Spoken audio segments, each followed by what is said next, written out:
Boyd Clark here with another walk down memory lane. So, have you ever questioned your sexuality then, Fig? No. I've never actually talked to it, no. The mythical village of Cumpenor, or Backside Valley, where our action takes place, has been created in the tradition of Llaregib from Undermilk Wood, with its panoply of eccentric yet identifiable inhabitants. There's Mrs. Coles, the shopkeeper, her UFO-obsessed husband, Walter, Claude, the none-too-bright constable, always under the sharp eye of Sergeant Ball, the alcoholic vicar, the endless no-good boyos, the preening womanizers, the petty thieves and ne'er-do-wells, the beautiful women and the desperate men. Sergeant Ball? Yes? WPC Holly Nash. I'm your secondment. Ah, yes. Nice to have you with us, Nash. This is Constable Claude Cox. He's a legend in these parts. Hello, Constable Cox. Hi. Very nice to meet with your acquaintance, Miss Ivy. It's Holly. Claude will take you on patrol with him. Introduce you to the locals, show you around. Thank you, Sarge.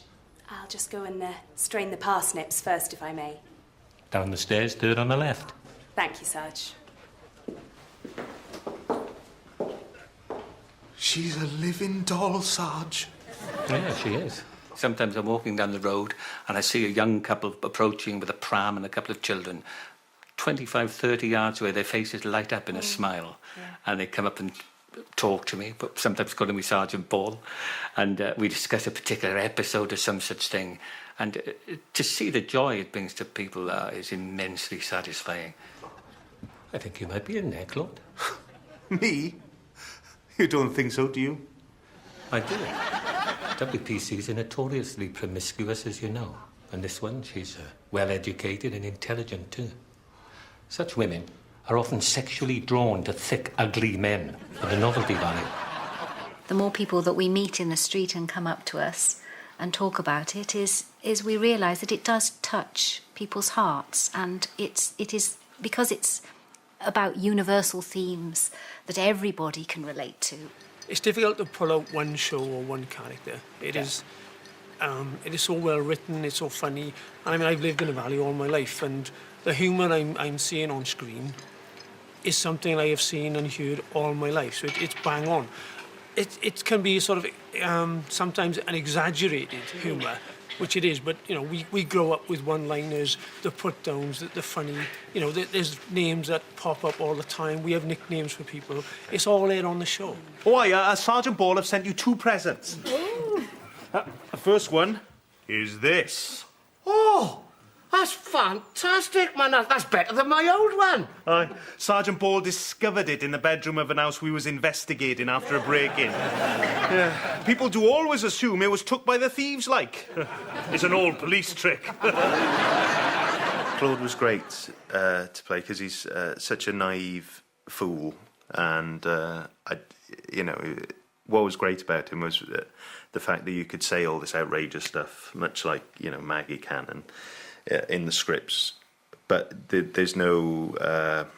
it didn't come across as seedy or horrible, or it could easily have gone in that direction, but because of the way Boyd and Kirsten have written it and the feel of the whole piece, they're all sort of innocents, and no matter how extreme some of the language is or the sort of the imagery, then I think because they're so innocent and there's not a sort of a malicious bone in their body, they're all... you can get away with far more. What do you think of sexual positions, Mr. Applewhite? They're all right. My favourite is doggy fashion. For God's sake, man, you shouldn't go telling people what your favourite sexual position is, man. Not at your age. It's only Claude. And in front of the boys. The boys don't mind you, boys. No, it's all right. I find it interesting, I do. Aye, well... What's your favourite sexual position, then, Mr. Applewhite? Mine? In front of the telly with a can of ginger beer in my other hand. Aye, slapping little Johnny, is it? He's always doing it. I hear him through the wall sometimes. Ma'am! He lost all feeling in one of his arms when he was 15. Ma'am, I've had enough of this, right? I am putting my foot down. So I enjoy playing the innocent, naive aspects of him, and as well as being able to say things like Backdoor Barbara and actually visit a couple of sex shops in the process of filming. So that was enjoyable. What have you been up to lately then, Clobber? I purchased a new love doll, Mr. Applewhite, from that shop in Ponty. Bendy Wendy, her name is. If the actors are secure in the script, you don't get any egos, you don't get any problems. And one of the reasons we don't on this is because, by and large, the work on the scripts are done, obviously, when I get the script from the writers. I then work with them until before we start, and we'll have got the scripts, hopefully, 99% as they're going to be done. And so when the actors get the scripts, and Boyd, incidentally, doesn't have the same ego. He's open to notes. He'll discuss things, and if you say, "Look, this doesn't work, would you have a go?" His immediate reaction is, "Yeah, I'll do it." There's no, how dare you touch a line of my, of my manuscript. And then when the actors get them, they're I feel secure in that it is a very good script, and so all they have to do is learn the lines and not fall over the furniture. I'd normally receive the scripts to my house in London, and I'd sit down with like a cafetiere, a coffee, and pour through them. And I'd always love it when you had sort of like 2-3 pages of the boy scenes that started off sort of plot-driven. You've got to deal with what's happening in the episode, and then they'd have a moment of reflection upon, where they are and how they came to be here and things. Will you miss your mum, Charles, when she's living in Australia, like? Well, won't make no difference to me. I never see her now, and she's only living in Neath. My mum's pretty, she is, but... But what, Charlie? Well, I used to be in the way, see? She'd bring a punter home, and... Well, a punter don't like to see kids about, because it reminds them of their own kids and wife and makes them feel guilty, and that. So my mum would wake me up, phone when she was on the way back, and I'd get out of bed and wait on the steps outside till he'd gone. I like that about comedies. I like that 3-4 series in, you sort of afford yourself the luxury of having a scene that isn't gag-driven, that is character-driven. My mum and dad used to row all the time. They never hit me, Never talked to me either. My mum hit me sometimes. She used to think I'd pinch money from her purse. She used to give me a right pasting. Funny things, mums, boys. I don't know where I'd be without my mum since my dad died, My mum reckons my dad was either a Leeds United supporter or a coach driver. Don't she know him? Well, them big car parks are badly lit in the winter. He paid on a 50 pence piece, she remembers that. What's that you sucking off, man? Rinstead pastel fig. What do you get them for? A sign in the chemist window said, "Buy Rinstead pastels, get instant oral relief." We thought it was a special offer, Going off and asked the girl behind the counter, she slapped him in the face. It was only a joke. When you know a character enough to laugh at them, it's even more touching when you find out sort of tragedy that's happened to them, and because Freud says that laughter comes out of tension. Do you reckon Fagin is mental off? Mental? I mean, a lot of people think he is. No, he's sensitive, he is, Charles. Mental's when you think you're Jesus or something. All right. I had an uncle who thought he was an horse. An horse? Why do you think that? I don't know. No one could ever catch him to ask. Ex-Teddy boy Fagin is haunted by the death of his one-legged father and his own unintentional murder of his best friend, Dixie. Richard. Dickie. Dixie, is that you? Yes. I've been wandering in limbo, I have. Listen, Dixie, I never meant to kill you, I'm sorry. No. It's hard to recall now. The second-hand telly you showed me wasn't working proper. The golden shot was on. The vertical hole kept going up and down. I lost my temper. I ran over to your house. Yes, and you dragged Richard out of the house by his hair. I tried to explain, but you wouldn't listen. Standing there, on that shed roof, I had a brainwave. All of a sudden, I thought, whoa, if I had an accident now, right there and then in view of all the people watching, then they couldn't say I was making it up. I'd get on the sick. Oh, I always wanted to get on the sick. I decided to fall off the shed roof and say my back was buggered. My plan went perfectly except for one unseen snag. The upturned spike hidden in the deep grass in the garden below. Aye. I landed on it flat on my back. I stared down at it rising out of my chest like an harpoon. I remember your face looking down at me like a big suet pudding. Then everything faded. Fagin, with his history of repeated failure, is a broken man. A sad case, as he's often referred to. On top of all this, he is bedevilled with piles, pleurisy, and he is dogged by an hallucinatory baboon by the name of Loping Ted. Ooh, from his dim and distant past, I would imagine. Total figment of his imagination, but I guess people do get it. I mean, I'd never heard of anyone being haunted by a baboon before, but it can happen, I suppose. A baboon he was. Loping Ted. A figment of my imagination, the shrink said he was. It was easy enough for him to say. He didn't have the airy bastard swinging in and out of his bedroom window at all hours of the night and sticking his fingers up his nose trying to wake him up. I loved a lot of them, actually. They were wonderful. Yes, same here. There's 3 or 4 really stood out for me. One was, I loved the one where he thought he was farting himself to death.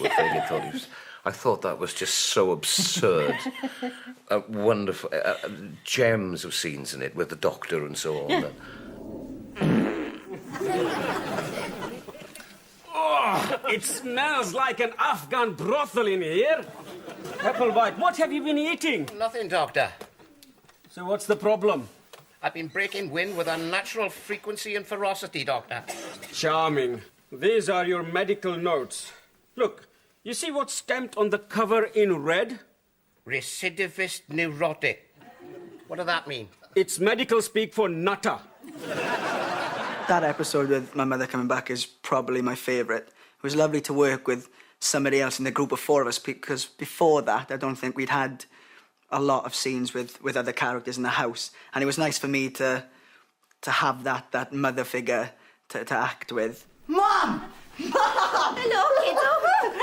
Hi, great. Off. This is my mum. All right? Fig, Mrs. Applewhite. This is her. And Lisa, who played my mother, was absolutely brilliant in it as well.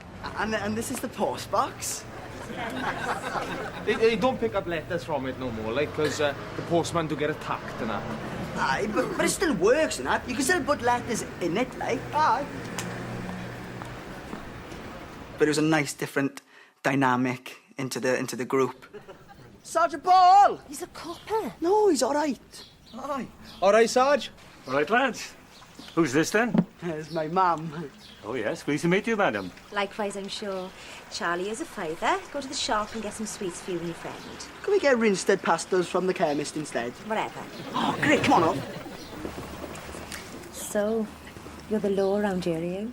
And it was nice for me to stretch my wings a bit, because it was the first episode where I had a bit more to do. But he must be a burden to you both. No, they're lovely boys, both of them. I don't know what we'd do without them. We love them both, don't we, Richard? When you have a character like Mam that Boyd clearly loves writing, he invents almost on a series basis a new bit of her history that we have not heard of.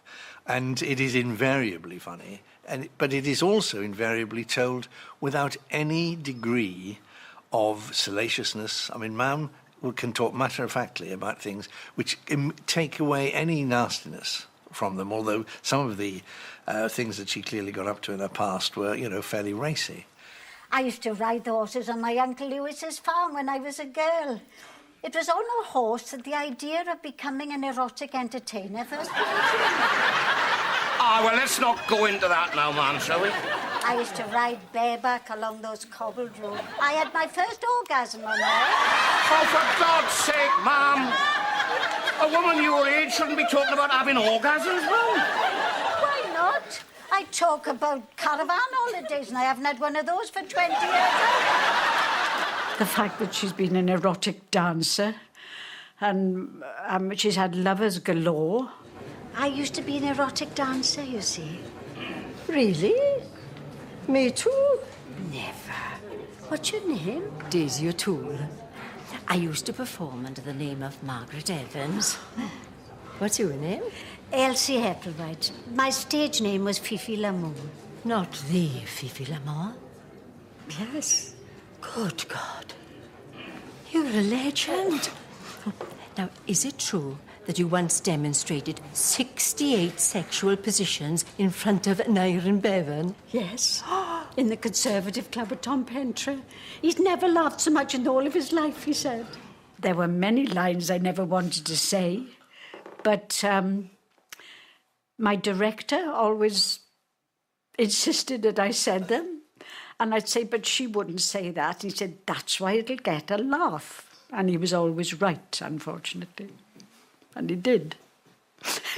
Once or twice with Margaret, who is a lovely, hugely experienced actress, there have been once or twice where, although she enjoys and loves the character, even she has been sort of slightly shocked. Here we go. Have a glass of this lovely, nasty spumante. Fantastic. Cheers, Mrs. Epplewhite. Hey, that's not Asti Spumante you got there, mind? No, I don't like it. It gives me wind.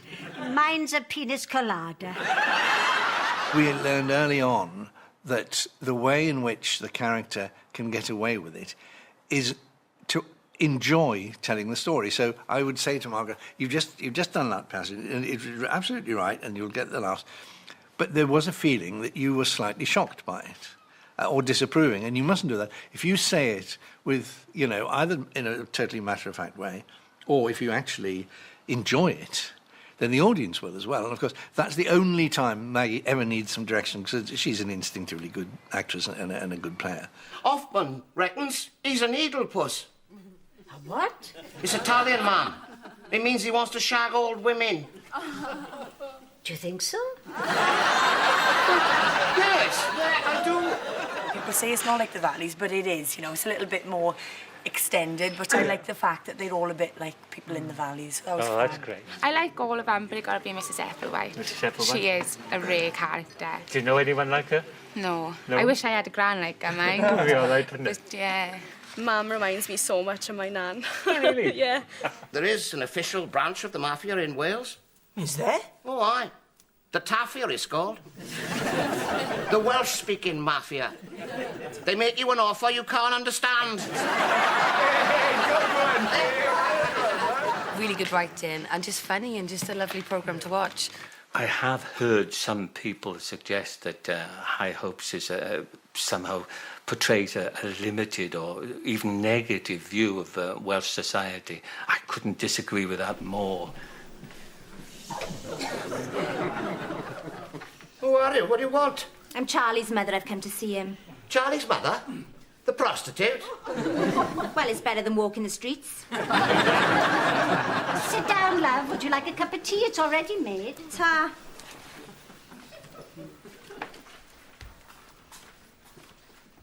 So, how much do you charge then? Standard rates. Special discount for OAPs and groups. I'm a businessman myself, see, a entrepreneur-like. Yeah, Charlie mentioned it on his postcard. Aye. He's a good lad, is Charlie. Here we are, then. These biscuits are 80p a packet in the pound shop. The boys who have bought into Fagin's delusions in many ways act as a catalyst for adventure and fun. Both of them are as dull as brushes and as good as gold. Hey, there should be a programme on about ganja, Charles. We should suggest it. Hey, we could present it. Like Anton Deck's Saturday Takeaway. Great idea, Rob. What would we call it? Top Gear. Which was your favourite ever show? I'm not sure, because most of them were really good. Yeah. Like, you can't just pick one. They're just so amazing, and they just crack me up all the time. There've been a few that I've really enjoyed. I enjoyed the rap one. That was good. I enjoyed the Prince of Wales one, that was okay. The fact you just didn't believe it was the Prince of Wales, Prince Charles, you're having me on. Very good, though. You might win. And then there was the one with Howell Bennett, and when Bob came down the stairs in his frock, and I nearly died.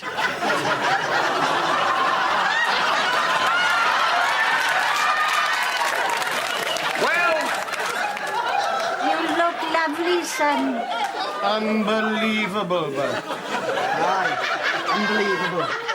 I feel a right wally. And I liked the one with Chris Needs on the phone. A lot of people, apparently, number of people who say, oh, the one I liked was that one on the phone, you know. How did you decide which one of us to keep? We kept the ugliest one. We thought the other one would have more of a chance in life anyway. Well, if I'm the one that got the looks, God help him, that's all I can say. It was weird for me to do intimate scenes, close scenes, and not be with Steve, so I had to learn to trust somebody else.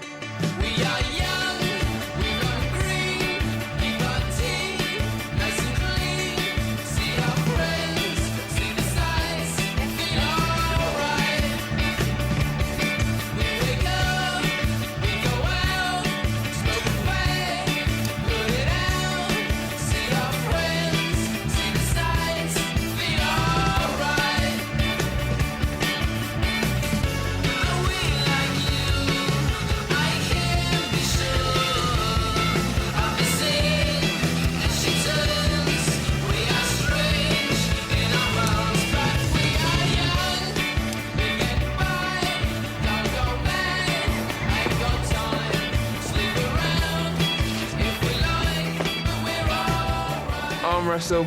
Aye, all right.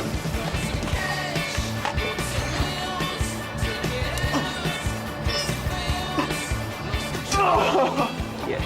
Best of 3. All right. No, hang on. Oh, I found my neck. Oh. You all right? Yeah, I think I pulled something. Oh, that's like hell. Oh, I can't get at it properly. Rub it for me, Charlie. Aye, all right. Oh, yeah. Oh, lovely. I gotta go.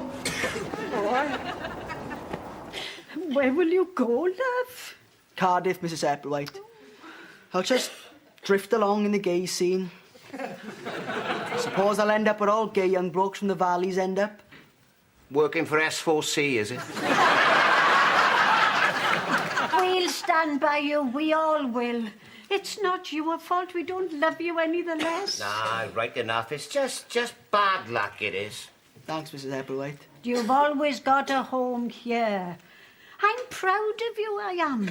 I saw a woman on TV on Trisha, and she was wearing a T-shirt with "I'm proud of my gay son" written on the front of it. I'll get one, I'll wear it all the time. I'll show them, Mrs. Cole's a lot of them. Hang on, Ma'am. I'm your son, you know. All right.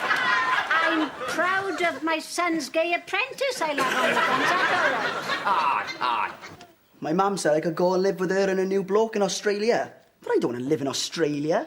All that sunshine and beaches and beautiful birds in bikinis. When we say in each episode we like to have a certain sort of theme, I think the overall theme of all of them is human kindness and love, for want of a better word. Why don't I want to live in Australia, off? Because you're Welsh, man. Welsh blokes don't like that. We like the rain, you know, and misty mountains and drunken tarts and high heels and mini skirts up to their arses. Ah, you're right. Ball's justice is based on good and evil and right and wrong and not on a list of man-made rules. Indeed, he is not averse to a little bit of chicanery himself. You must be lonely, Sergeant Ball. Well, I would be, Mrs. Hepplewhite, but I'm on drugs. What drugs are you on, Sergeant Ball? Ecstasy, Mrs. Coles. You know, it takes the edge off. Where did you get hold of them then, Sergeant Ball? I confiscated them off Paul Starkey, a well-known drug dealer and half-wit from Treforest, Mrs. Coles. Treforest Gump, people do call him, don't they, Sarge? Amongst other things, yes. Claude thinks Sergeant Ball is, well, he's a rock. He's a sort of he's his father figure, and he's also his best friend, and he knows he's sort of safe with him, and he'll do his best to please him at all times.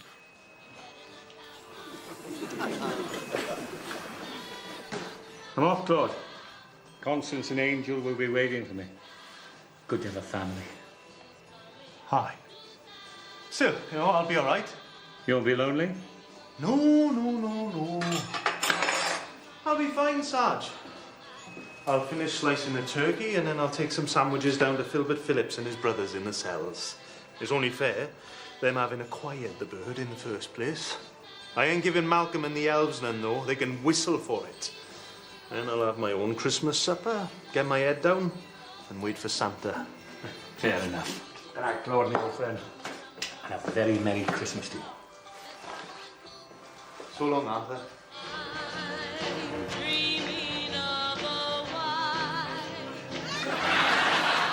And I think he's probably seen Claude through a lot of strange stuff that he's done on his own and sort of helped him out. So I think he sort of loves Sergeant Ball in a sort of fraternal and paternal way. I am a police sergeant, and I'm a right bastard, you ask anyone. And I'm not in a good mood, so I'll get straight to the point. I have a friend who is being driven to suicide by his agoraphobia, and I want you to treat him now, immediately. His name is Richard Hepplewhite. He's a local businessman. He won't be on his own. His mother will be with him, and his 2 lodgers. And a police constable named Claude Cox. Do not mess me about. Yeah, I'm right, yeah. Right, I like that. You know the show? Have you seen it before? It's a brilliant show. I am familiar with the show. I've seen a number of episodes being filmed, and I've seen it on telly again, and it translates well. It's very funny when you're in the studio, and it's very funny when it's on telly. It really gives that Valley's humour, typical Valley's humour. The success of High Hopes, I honestly can't say it surprised me, because I like it. And I think it, from my point of view, I can see why people like it. I think it has qualities that address ordinary people. I'm an ordinary person myself, and I talk in the same language as ordinary people. I'm very pleased how successful it is. I get kissed on the cheek. Can I give you a kiss on the cheek? I was trying shoes on the other day in a shop, and there was one guy standing there, and he was watching me trying these shoes on. He said, "Where's Fagin?" I said, well, actually, he's in South America at the moment, you know. And then a guy approached from this side. He said, "Can I kiss you on the cheek?" Well, can I kiss you? So I proffered the side of my face, you know. He kissed me. He said, "There we are. When I see you on the box now, I can say I've kissed her." Does your mother like Thai cuisine? Well, anyway, why are you taking my mum to the pictures? Just a date? A date? Yeah. Like, with a girl, like? Well, yeah. But my mum is 75. I know. I'm not worried. I like older women. Hang on. Are you telling me that you were after my mum? Well, it would be nice if we could develop a friendship that will click, but I wouldn't force it uninvited. Hang on. Let's get this straight. Well, Jamie, Elsie! Wow! You look $1 million. These are for you. thank you, Jamie. Oh, Richard, look. Put them in a nice vase for me. You can't go to the pictures with him, Mum. Why not? Because he fancies you. No, he's just being friendly, that's all. No, Mum. Elsie, we better be off. Film starts at 7.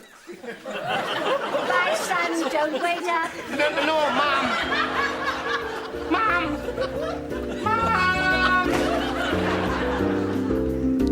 And we're back in Cwmpen All at the same time next week here on BBC One Wales.